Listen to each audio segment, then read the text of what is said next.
Hello. तर आज सकाळी घरातली सगळी कामं लवकर आवरून आम्ही बाहेर निघालो होतो. ते म्हणजे आता 8वा महिना सुरू झाला आहे आणि चेकअपसाठी आम्ही हॉस्पिटलला निघालो होतो.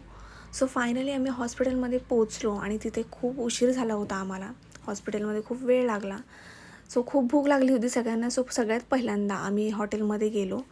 तिथे सगळ्यांची पोटं शांत झाल्यावर आम्ही काहीतरी थंडगार घ्यावं, गरमीमुळे थंड प्यावं म्हणून मी ज्यूस मागवला सगळ्यांसाठी. त्यानंतर आम्ही गेलो साड्यांच्या दुकानामध्ये. तिथे थोडीशी शॉपिंग केली आणि त्यानंतर आम्ही डायरेक्ट तुळशीबागेमध्ये गेलो. पुण्यामध्ये गेलो म्हणजे तुळशीबाग तर झालंच पाहिजे. तिथे थोडी शॉपिंग केली आणि तिथे गणपती बाप्पांचं दर्शनही घेतलं आणि शॉपिंग करता करता कधी संध्याकाळ झाली आणि खूप उशीर झाला. सो आम्ही घरी निघालो आणि कॅब बुक केली. ती कॅबची वाट बघत बघत आईस्क्रीम खाल्ली आणि सो फायनली कॅब आली आणि आम्हाला घरी जायला खूप उशीर झाला. सो फायनली पोचलो आणि घरी गेलो, सगळ्यांची शॉपिंग बघत होतो.